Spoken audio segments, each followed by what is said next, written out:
Hello everyone, स्वागत है आपका फिर से एक नए टॉपिक में। आज हम डिस्कस करेंगे किडनी, पेट और लीवर में होने वाले कुछ सीवियर या common disease like liver abscess, acute viral hepatitis, CLD, GERD, fatty change of liver, then bloody diarrhoea. Guys, ये सब डिजीज़ जो हैं एक्चुअली में क्या होते हैं, उनके हम देखेंगे कारण के बाद हम ट्रीटमेंट देखेंगे, उनके सिम्टम्स देखेंगे, डायग्नोसिस तक इसका हम देखेंगे। तो चलिए हम पहला स्टार्ट करते हैं। इस लिस्ट में जो हमारा सबसे पहला है जो हमारे शरीर में होते हैं और ये सीवियर होता है, तो वो हमारा पहला लीवर एब्सेस। क्या है गाइस? लीवर एब्सेस यानी कि लीवर के अंदर फोड़ा होना। अगर हम आम बात करें तो लीवर के अंदर क्या होता है, एक फोड़ा हो जाएगा और वो फोड़ा में क्या होगा, पस भर जाएगा। उसी को हम लोग क्या करते हैं, लीवर के अंदर फोड़ा होना। तो यहाँ पे मैंने कुछ लाइंस लिख रखे हैं, जैसे कि आप देख सकते हो कि a liver abscess is a simply a collection of pus that becomes infected. यहाँ पे हिंदी में भी वही है, जैसे कि मैंने बताया आपको कि यकृत फोड़ा जो है बस मवाद का एक संग्रह है जो कि संक्रमित हो जाते हैं। Then second one is this disease is mainly caused by the growth of bacteria, parasites and fungi. ये जो हमारा लीवर एब्सेस है ये मेनली किससे होता है? बैक्टीरिया के कारण होता है, कुछ परजीवी होते हैं पैरासाइट्स उनके कारण होता है, और कुछ हमारे फंजाइज होते हैं उनके कारण ये होता है।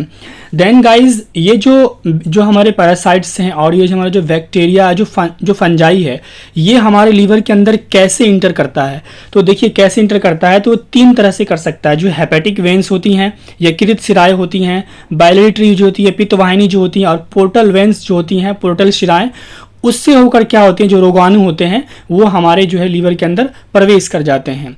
ये चीज़ें आपको समझ में आ गई ना?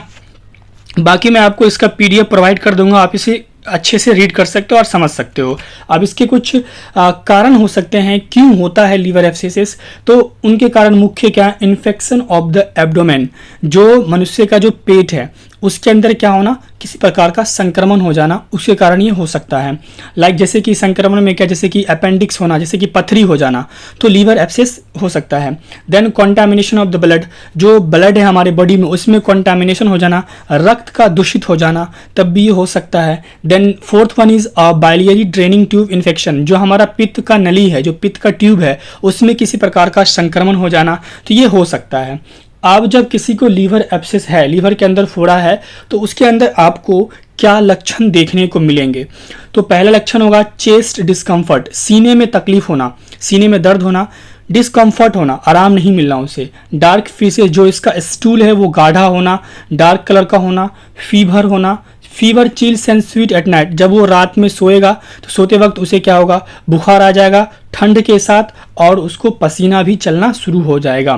देन इसमें आपको नोजिया और वोमिट भी देखने को मिल सकता है, जी मतलाएगा और उल्टी भी आ सकती है, और जॉन्डिस पीलिया होता है इसमें, फैटिग थकान देखने को मिलेगा आपको। Then pain in the right shoulder, जो पेशेंट होते हैं लीवर एब्सेस के, उसका जो राइट है, दाहिना जो शोल्डर है, कंधा, उसमें क्या होगा, दर्द होगा। तो गाइस ये क्या थे, इनके कॉजेज और सिम्टम्स थे। जो हमारा मेन मोटिव वो क्या, हमारा ट्रीटमेंट। आइए इनके ट्रीटमेंट को देखते हैं। तो ट्रीटमेंट क्या हमारा, इसमें हम क्या करते हैं, पहला जो दवाई यूज होता है वो है टैबलेट मेट्रोनिडाजोल। इसकी जो हम डोज की बात करें तो 400 mg के स्ट्रेंथ में देना होता है, एक बार सुबह एक बार शाम, दिन में 2 बार। देन एक कैप्सूल है, कैप्सूल ओमिपेराजोल, 20 mg के स्ट्रेंथ में BD देना होता है, दिन में 2 बार। देन टैबलेट ट्रामेडोल 50 mg के स्ट्रेंथ में देना होता है जब पेन हो, अगर पेन हो तो अगर पेन हो रहा आपको दिन में 3 बार लेना होता है इसको।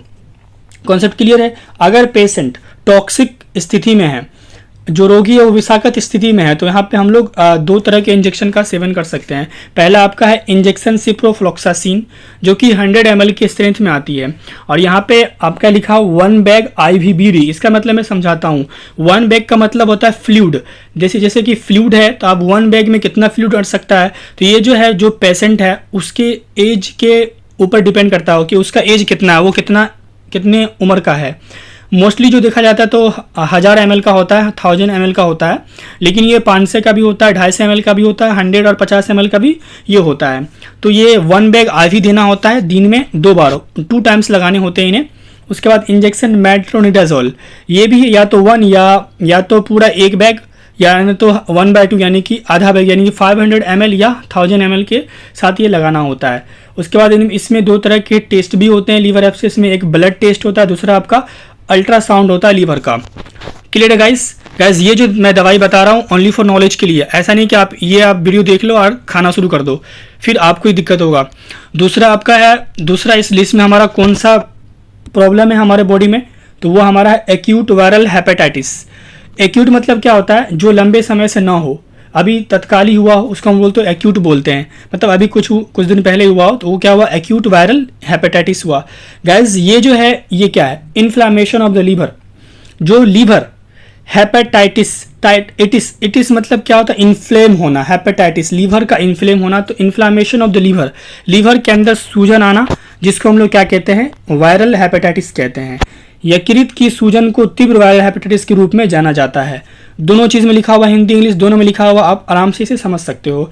क्या रीजन सोच सकते हैं, तो it is caused bye 5 different types of hepatitis virus. Guys जो हेपेटाइटिस वायरस होती है वो 5 प्रकार की होती है, तो ये 5 प्रकार की हेपेटाइटिस वायरस से ये होता है वायरल हेपेटाइटिस। ये चीज़ आपको समझ में आ गई। आइए इनके लक्षण देखते हैं। किसी को अगर वायरल हेपेटाइटिस है, लीवर के अंदर सूजन है, उसका लीवर में सूजन हो गया, तो क्या सिम्टम्स को देखने को मिलेंगे। पहला है पोर एपेटाइट, भूख, उस पेशेंट को भूख कम लगेगा, ये देखिए कुछ तरह से इन्फ्लामेशन होना। उसका बाद नोजिया, मतली आएगी, उसे उल्टी आ सकता है, बुखार होगा उसे। उसके बाद pen in the upper right part of the abdomen, जो पेट का ऊपर का जो दाहिना हिस्सा है उसमें दर्द होगा। देन जॉन्डिस के सिम्टम्स भी देखने को मिलते हैं लीवर के इन्फ्लामेशन में, यानी कि हेपेटाइटिस, वायरल हेपेटाइटिस में। समझ में आ रहा है आपको? आइए इसके ट्रीटमेंट के ऊपर बात करते हैं, only for knowledge purpose. Treatment क्या आपका, टैबलेट रेबिटोल, जो कि आपको रिवावेरिन के नाम से आता है। इसका जो स्ट्रेंथ होता है 400 का होता है, जो कि पूरे 1 ईयर चलता है, 12th मंथ तक चलता है ये। उसके बाद आपका है सिरप लैक्टुलोज में इसमें इस्तेमाल होता है। इसकी डोज क्या होती है, 2 TSF का मतलब क्या होता है, टी स्पून फुल, यानी 1 चम्मच, यानी यहाँ पे 1 TSF मतलब 1 चम्मच, 2 मतलब 2 चम्मच। 1 चम्मच में 5 ml होता है, दवाई अड़ता है, तो 2 चम्मच में 10 ml हटेगा, तो आप इसे 2 चम्मच या 10 ml दे सकते हो दिन में 3 बार।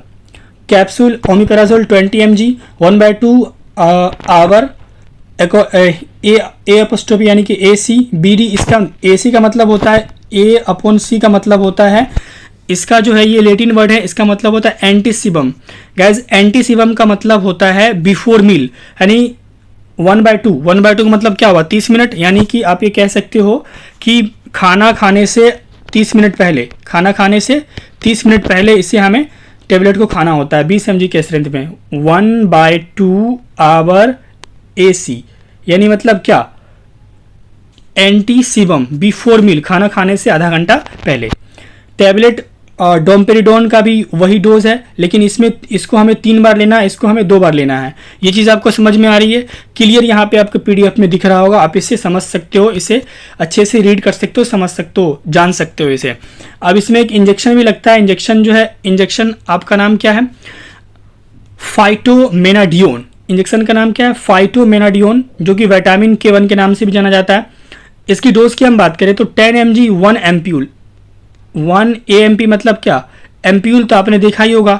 1 एम्प्यूल IV स्टेट का मतलब क्या होता है, इमीडिएटली देना होता है, उसे तुरंत देना होता है, और इसे हमें कंटिन्यू करना होता है 5 दिनों तक। ये चीज़ आपको समझ में आ गई ना? कोई कन्फ्यूजन हो रहा अगर डोज में या दवाई में, तो आप उस चीज़ को कमेंट कर सकते हो, मैं बता दूंगा आपको। नेक्स्ट जो हमारा वो है CLD, chronic liver disease. Chronic मतलब क्या होता है, जैसे कि लंबे समय से चलता आ रहा हो, तो लंबे समय से अगर लीवर के अंदर डिजीज है तो वो क्या है, देखिए गाइस, जैसे कि आपको पता है लीवर जो है वो क्या है, एक प्राइमरी जो है ये फिल्टरिंग मैकेनिज्म करते हैं हमारी बॉडी के अंदर, ये फिल्टर का काम करते हैं, ये जो कि बहुत ही इंपॉर्टेंट होता है हमारी बॉडी में, ये इस ऑर्गन का होना, क्योंकि ये फिल्ट्रेशन करता है। तो ये मैंने यहाँ पे लिख रखा है, one of the body's primary filtering mechanism is the liver, यानी कि शरीर का जो प्राथमिक फिल्टरिंग तंत्र वो एक क्या है, यकृत है, लीवर है। अब एक चीज और जान लीजिए, जैसे कि यहाँ पे लिखा मैंने कि the 12th most common cause of death is chronic liver disease. मृत्यु का जो, जैसे कि मान लीजिए बहुत सारी बीमारी होती है, जैसे कैंसर है, HIV है, उसके बाद और जैसे कि TB है, दम्मा है, बहुत सारी चीज़ें हैं, उनसे भी लोगों का मौत होता है। तो उन्हीं लिस्ट में जैसे कि मान लीजिए जो 12वां स्थान पे आता है मरने के लिस्ट में, वो जो है पेशेंट क्रोनिक लीवर डिजीज के होने के कारण से भी मरता है। तो यहीं पे लिख रखा है मैंने कि मृत्यु का 12वां सबसे आम कारण क्रोनिक यकृत रोग है। कॉन्सेप्ट क्लियर है ना। यानी कि 12वां स्थान पे आता है ये मारने के लिस्ट में लोगों को, ये डिजीज़। इनके क्या कारण हो सकते हैं होने के? तो अल्कोहल अब्यूज, शराब का दुरुपयोग करना। शराब का दुरुपयोग क्या होता है? क्या होता है, जैसे कि मान लीजिए मैन है, मेल के केस में अगर वो एक दिन में 5 ड्रिंक करता है कंटिन्यू 2 हफ्तों तक, तो वो अल्कोहल अब्यूज कहलाता है। अगर वोमेन की बात करें, फीमेल है, वो एक दिन में 8 ड्रिंक करती है एक हफ्ता तक, तो वो उनका अब्यूज कहलाता है। तो इनके कारण से ही हो सकता है क्रोनिक लीवर डिजीज। दूसरा इसमें आपका एक्सपोजर टू टॉक्सिक केमिकल्स, जो टॉक्सिक है, जो बहुत ज़्यादा खतरनाक विष, जो इसमें ज़्यादा जहर हो, उस तरह के केमिकल से अगर हम संपर्क में आते हैं तब भी ये हो सकता है। देन ब्लॉक ट्यूब्स, जो नलिकाएं होती है अगर वो ब्लॉक्ड हो जाती हैं तो भी ये हो सकता है। उसके बाद अगला है ये हेपेटाइटिस वायरस से भी हो सकता है। उसके बाद ये episodes of the heart failure, बार बार आपको हार्ट फेल्यूर का ये हो रहा है, बार बार आपका हार्ट फेल हो रहा है दिल की विफलता के प्रकरण के कारण, बार बार हार्ट फेल्योर का एपिसोड्स आ रहे हैं उसमें।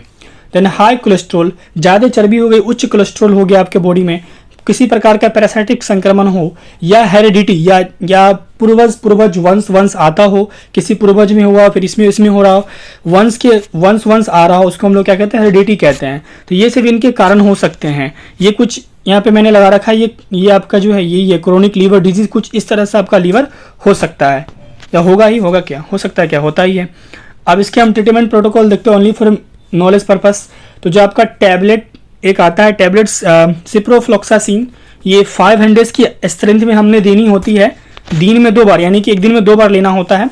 उसके बाद है कैप्सूल ओमिपेराजोल 20 mg के स्ट्रेंथ में, BD 30 मिनट बिफोर फूड, यानी कि AC, यानी जैसे कि मैंने बताया आपकी एंटीसीबम बिफोर मील्स, खाना खाने से पहले आधा घंटा पहले 1/2 आवर, इससे क्या भी मैंने बताया था आपको, यानी खाना खाने से 30 मिनट पहले इनको लेना होता है। देन टैबलेट फ्लोसामाइड प्लस, इन्हें भी एक दिन में 2 बार लेना होता है। देन सिरप लैक्टोज, ये आपको यहाँ पे 3 चम्मच देना होता है, यानी कि 15 ml देना होगा दिन में 3 बार, क्योंकि 3TSF लिखा हुआ ना, 1 चम्मच में 5 ml, तो 3 चम्मच में 15 ml, तो ये कितना हो जाएगा, 15 ml देना होता है हमें, यानी 3 चम्मच देना होता है दिन में 3 बार। TDS thrice in a day. Concept clear है। अगर पेशेंट को पेन और फीवर आ रहा है, उसे दर्द हो रहा है और फीवर आ रहा है, तो इंजेक्शन हम लोग देंगे सेफ्ट्राएक्सोन, जो आपको सेफ्ट्राएक्सोन नाम का इंजेक्शन आता है वो हम देंगे।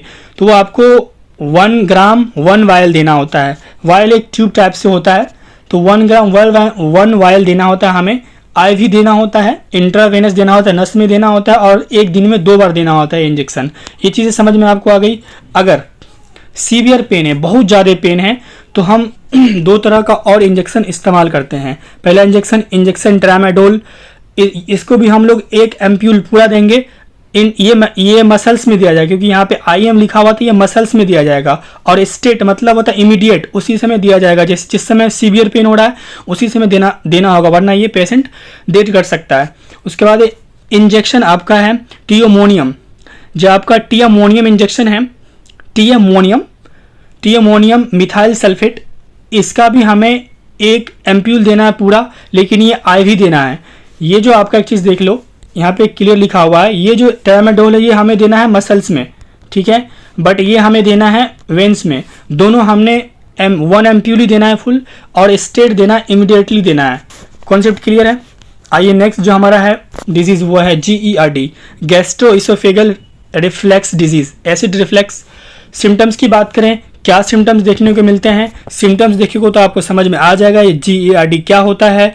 यानी कि एसिड रिफ्लेक्स होता है, जैसे कि सीने में जलन होना, उसके बाद रिग्रेटेशन होना, पेट में गैस बनना, कफिंग खांसी होना, चेस्ट पेन सीने में दर्द होना, उल्टी होना, हॉर्सेंस स्वर बैठना, डिफिकल्टी इन स्वेलिंग, अगर कुछ आप खा रहे हो तो उससे निकलने में दिक्कत होना, ये सिम्टम से लक्षण हैं गैस्ट्रोइसोफेगल रिफ्लेक्स डिजीज़ के। कॉन्सेप्ट क्लियर है। आइए इनके ट्रीटमेंट देखते हैं। ट्रीटमेंट क्या है, सबसे पहले आपको GERD के पेशेंट को आपको सलाह देना है कि वो क्या करे, अपना वेट घटाए और स्मोकिंग करना छोड़ दे। ऐसी चीज़ें खाएं जिसमें वेट, यानी कि फैट कम खाए, फैट वाली चीज़ें कम खाए, और स्मोकिंग को भी अवॉइड करें, स्मोकिंग न करें। इसमें 2 तरह की दवा यूज होती है। पहला टैबलेट डोमपेरिडोन, जो कि 10 mg के स्ट्रेंथ में आप 3 टाइम खिला सकते हो। देन कैप्सूल ओमेप्राजोल जो कि 20 mg के स्ट्रेंथ में 2 टाइम खिला सकते हो। कॉन्सेप्ट क्लियर है? आइए बढ़ते हैं। नेक्स्ट जो हमारा है वो है फैटी चेंज ऑफ लीवर, यकृत में वसायुक्त परिवर्तन। ठीक है, तो जो फैटी चेंज ऑफ लीवर है, जो हमारा लीवर है उसमें जो फैटी चेंज होते हैं, उसके यकृत में वसा का जो चेंज होना होता है, उसके क्या सिम्टम्स होते हैं। ये एक बीमारी है, डिजीज़ है लीवर में। तो इनके क्या क्या सिम्टम्स आपको देखने को मिल जाएंगे जब आपको फैटी चेंज ऑफ लीवर हो रहा है। तो कैसे पता चलेगा? तो लक्षण क्या है? स्टमक एक, पेट में दर्द होगा ऐठ मार के, लॉस ऑफ एपेटाइट, भूख ना लगना, पोअर डाइट हो जाएगा, खाना कम खाओगे, भूख ही नहीं लगेगा, फैट लॉस, जब खाना नहीं खाओगे तो फैट तो लॉस होगा ही, पतले हो गई, रफ स्किन, जो आपका त्वचा होगा उस पेशेंट का वो खुरदरा हो जाएगा, मुलायम नहीं रहेगा, सॉफ्ट नहीं रहेगा, येलो आइज एंड स्किन, जो पेशेंट है फैटी लीवर वाले जो चेंज होते हैं उसमें उसका जो आँख है और जो मतलब कि त्वचा है वो क्या होगा? येलो हो जाएगा, मीन्स उसको टाइफाइड जॉन्डिस हो जाएगा। देन लाइट स्टूल, जो उसका मल का रंग है वो क्या होगा? हल्का हो जाएगा, पूरा हल्का। डार्क यूरिन, जो उसका मूत्र है उसका रंग क्या होगा? गाढ़ा हो जाएगा, पूरा गाढ़ा। वीकनेस, कमजोरी उसको आएगी। ये सिम्टम्स है फैटी चेंज ऑफ लीवर के। इसमें हम लोग क्या क्या इलाज देते हैं पेशेंट को? तो पहला इलाज होता है आपका डाइट, आपको ध्यान देना है, वैसा खाना खाना जिसमें कोई भी फैट्स नहीं हो, कोलेस्ट्रॉल की मात्रा बहुत ही कम हो। उसके बाद दवाई के ऊपर आते हैं तो ओमेप्राजोल कैप्सूल देना है 20 mg के स्ट्रेंथ में 1/2 आवर ACBD, मतलब खाना खाने से आधा घंटा पहले, खाना खाने से आधा घंटा पहले एक दिन में 2 बार। उसके बाद टैबलेट टीअमोनियम मिथाइल सल्फेट, ये आपको TDS देना है, एक दिन में 3 बार देना है। उसके बाद आपका टैबलेट किटरोल 10 mg, किटरोल टैबलेट भी 10 mg का यहाँ पर हम इस्तेमाल करते हैं, दिन में 3 बार उसे हमें रेफर करना होता है। देन टैबलेट एल्बेंडाजोल भी इस्तेमाल करते हैं 400 स्ट्रेंथ का। HS मतलब होता है गाइस आपका बेड टाइम, HS का फुल फॉर्म होता है होरा सोमनी, लेटिन वर्ड में क्या होता है? होरा सोमनी, उसका मतलब होता है बेड टाइम, सोने वक्त इसे हमें लेना होता है। इसमें गाइस कुछ टेस्ट भी, डायग्नोसिस भी होती है, जैसे कि ब्लड टेस्ट होते हैं देखने के लिए जो लीवर का जो एंजाइम है वो कितना एलिवेट हुआ है। उसके बाद अल्ट्रासाउंड होता है और CT स्कैन जैसी डायग्नोसिस भी होती है, टेस्ट भी इसमें होती है। आइए इसमें हम बात करते हैं हमारा जो नेक्स्ट है, इसमें लास्ट जो हमारा है वो है अल्सरेटिव कोलाइटिस, जिसको हम लोग ब्लडी डायरिया के नाम से जानते हैं। ये जो है आपको गाइज लार्ज इंटेस्टाइन में होता है। ठीक है, ये इन्फ्लामेटरी बॉल डिजीज़ होता है ये। तो इसके सिम्टम्स अगर मैं आपको बताऊं तो सिम्टम्स क्या क्या है? ब्लडी डायरिया, जो दस्त होता है उसके साथ आपको ब्लड भी आता है, क्रैम्पिंग बेली पेन, पेट में एंटर मार के दर्द होना, सडन अर्ज टू पोप, अचानक मल त्यागने की इच्छा, अचानक से आपको लेटरिन लग जाएगा, वेट लॉस, वजन घटना शुरू हो जाएगा, फीलिंग टायर्ड, थकान महसूस होगा, बुखार होगा, डिहाइड्रेशन हो सकता है, ज्वाइंट पेन या सोरनेस, जोड़ों में दर्द या पीड़ा हो सकता है, देन कैंकर सोर, नासूर भी ये हो सकता है। इसके सिम्टम्स से अल्सरेटिव कोलाइटिस के, ब्लडी डायरिया के। समझ में आ गया ये? आइए इसकी हम ट्रीटमेंट देखते हैं। सिर्फ नॉलेज पर्पस के लिए, आपको अपने से यूज़ नहीं करना है। अगर आपको ये दवाई पता चल गया तो आपने डॉक्टर से कंसल्ट करके इसे आप यूज़ कर सकते हो, खुद से खाओगे तो भाई जाओगे जान से। उसके बाद है टैबलेट विसोलोन। टैबलेट विसोलोन की अगर हम बात करें तो ये 5 mg के स्ट्रेंथ में होती है, एक दिन में 2 बार हमने इनका सेवन करना होता है। देन है टैबलेट रेंटेक 150 mg के स्ट्रेंथ में, इसका हमने सेवन करना होता है दिन में 2 बार। ये चीज़ आपको समझ में आ रही है? उसके बाद हमारा है टैबलेट सल्फेजेल्जीन, या आपसे कैसे सल्फाजेलिन। तो जो आपका सैलाजीन नाम का जो टैबलेट आता है 250 mg के स्ट्रेंथ में आती है, इसे आपको कैसे लेना होता है? इस टैबलेट को आप जो है पहले हफ्ता जो है, शुरू के 1 हफ्ता यानी 7 दिनों तक एक दिन में 2 बार लेना होता है 250 mg के स्ट्रेंथ में। 1 हफ्ता के बाद क्या करना है? इसे आपको 500 mg के स्ट्रेंथ में लेना है दिन में 2 बार, और इसे कंटिन्यू करना है। उसके बाद आप जो है ORS का भी इस्तेमाल करते हो जब आपको नीड होती है। तो गाइज ये थे कुछ 6 प्रकार के डिजीज़, जैसे कि किडनी में होते हैं, पेट में होते हैं, स्टमक में और लीवर में होते हैं। ये सीवियर डिजीज़ है, इससे आदमी का डेथ भी हो सकता है और ये लंबे समय तक चलता है। तो इसलिए इस वीडियो को आप देख के समझें। अगर आपको ऐसा सिम्टम्स हैं तो अपने नज़दीकी डॉक्टर से मिले। तब तक के लिए आप लोगों का बहुत बहुत धन्यवाद। मिलते हैं फिर से एक नई वीडियो में।